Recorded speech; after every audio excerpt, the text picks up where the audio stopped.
वालेकुम। हाँ जी यूट्यूब वाले भराओ क्या हाल चाल है। उम्मीद है सारे भरा ठीक हो। सना सने भरावां ना शौक भी अच्छा जा रहा सी। मैं गुलाम मुस्तफा, तुसी देखण लगे हो पहुँच पिजन चैनल।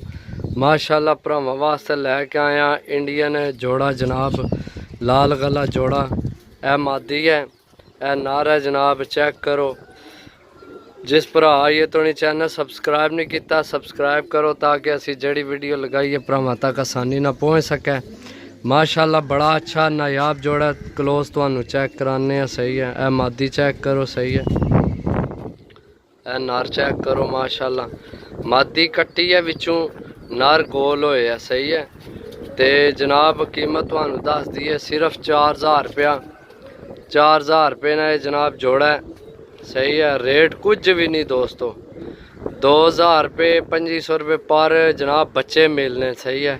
ये फिर जोड़ा है जनाब माशाल्लाह सही है। 4000 रुपये ने जोड़ा है जनाब। जिस भरा लेना हो रबता कर सकना। रबता नंबर तो दस दिए 0325 52 40 630। कॉल व्हाट्सअप यही नंबर है। क्लोज चेक कर लो जनाब नार माशाल्लाह। तो ए मादी चेक कर लो सही है। मिलसा अगली वीडियो, तब तक इजाज़त दो। अल्लाह सोने ने वाला है। अल्लाह।